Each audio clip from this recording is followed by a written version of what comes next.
31 অক্টোবৰ আহি আছে আমাৰ মৰমৰ হিয়াৰ আমঠু জুবিনদাৰ এটা সপোনৰ প্ৰজেক্ট, যিটো প্ৰজেক্টক চিনেমাৰ ৰূপ দিয়া হৈছিল ৰৈ ৰৈ বিনালে নামেৰে।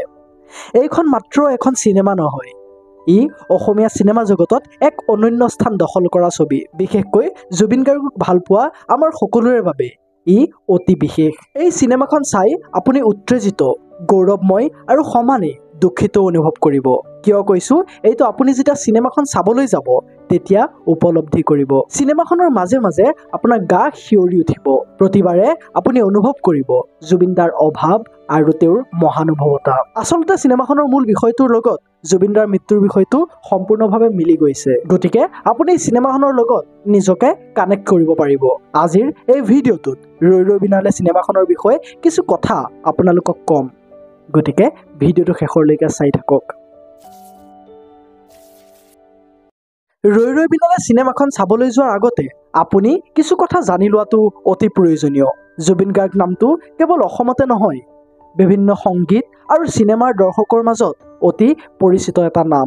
তেওঁ আমাক অবিস্মৰণীয় গান, পাৰফৰ্মেন্স আৰু বহুতো দিছে। ৰৈ ৰৈ বিনালে অসমীয়া ভাষাত বনোৱা এখন মিউজিকেল ৰোমান্টিক ড্ৰামা, যিখন ৰাজেশ ভূঞাৰ দ্বাৰা পৰিচালনা কৰা হৈছে। ইয়াৰ কাহিনী জুবিন দাই নিজেই লিখিছিল। ৰৈ ৰৈ বিনালে অসমীয়া চিনেমা জগতৰ বাবে এটা মাইলৰ খুঁটি, কাৰণ সঁচা অৰ্থত অসমত আগতে এনেকুৱা বৃহৎ পৰিসৰৰ মিউজিকেল চিনেমা বনোৱা হোৱা নাছিল। এই চিনেমাখনৰ মূল চৰিত্ৰটো এজন অন্ধ শিল্পীৰ, যিটো চৰিত্ৰ জুবিন দাই নিজেই কৰিছিল।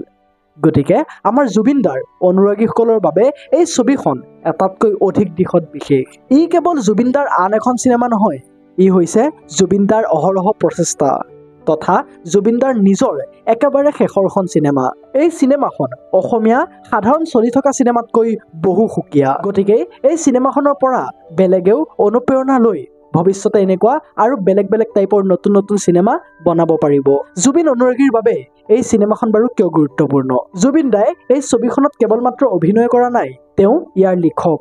ইয়াত থকা গানবোৰৰ সুৰকাৰ, মুঠতে তেওঁৰ কণ্ঠ গোটেই চিনেমাখনতে আছে। তেওঁ অভিনয় কৰা চৰিত্ৰটো এজন অন্ধ শিল্পীৰ। তেওঁ চকুৰে দেখা নাপায়, কিন্তু তেওঁ গানৰ জৰিয়তে সকলোবোৰ উপলব্ধি কৰিব পাৰে। এই চিনেমাখনেই হ'ব জুবিনদাৰ অন্তিমখন চিনেমা। এই চিনেমাখন মাত্ৰ আমি এখন অসমীয়া চিনেমা হিচাপেই নহয়, জুবিনদাৰ কামক সন্মান জনাবলৈ আমি চিনেমা হললৈ যাম। নিশ্চিতভাৱে এই চিনেমাখনে আমাক অনন্য কিবা এটাৰ অনুভৱ কৰাব। জুবিনদাৰ প্ৰতি আৱেগ বা তেওঁলৈ সন্মান জনাই বাৰু আমি চিনেমাখন চাম, কিন্তু এই চিনেমাখন অসমীয়া চিনেমা জগতৰ বাবে কিমান জৰুৰী বাৰু? চিনেমাখনত এনামৰফিক লেন্স ব্যৱহাৰ কৰা হৈছে। শ্ৰীলংকাৰ কলম্বো, বালাপিটিয়া আদিত ইয়াৰ দৃশ্য লোৱা হৈছে। অসমীয়া চিনেমাত পূৰ্ণাংগ সংগীতৰ চিনেমাৰ ধাৰণা তুলনামূলকভাৱে বিৰল। এই সম্পূৰ্ণ চিনেমাখনত গীতৰ জৰিয়তে মূল কাহিনীভাগ আগবঢ়াই নিয়া হৈছে।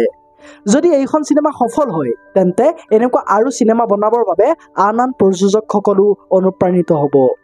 এই চিনেমাখনে 31 অক্টোবৰত সমগ্ৰ ভাৰততে মুক্তি পাব। ইয়াৰ পৰা এইটো দেখা পোৱা যায় যে এইখন চিনেমাৰ জৰিয়তে অসমীয়া চিনেমা গোটেই ভাৰততে বিয়পি পৰিছে। মুঠতে এইখন এখন পেন ইণ্ডিয়া মুভি।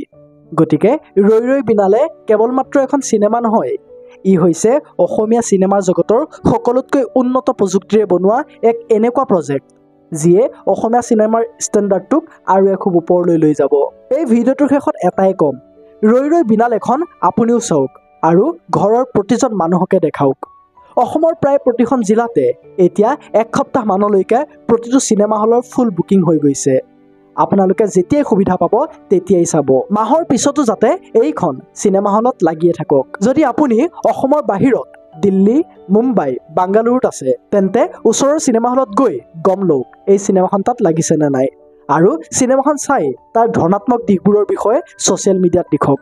কেৱল মাত্ৰ জুবিনদাৰ অনুৰাগী হিচাপেই নহয়, অসমীয়া চিনেমাক সমগ্ৰ ভাৰততে প্ৰচাৰ কৰাত আপুনিও সহায়ক হওক। That's it for today. আপুনি বাৰু ৰৈ ৰৈ বিনালে চাবনে, নে ইতিমধ্যেই টিকট বুকিং কৰিলেই? কমেণ্ট কৰি জনাওকচোন। লগতে যদি আপুনি আমাৰ এই চেনেলটোত নতুন, তেন্তে চেনেলটো ছাবস্ক্ৰাইব কৰি লওক। এই ভিডিঅ'টো শেষলৈকে চোৱাৰ বাবে আপোনাক বহুত বহুত ধন্যবাদ। লগ পাম এটা নতুন ভিডিঅ'ৰ সৈতে। জয় জুবিন দা, জয় আই অসম।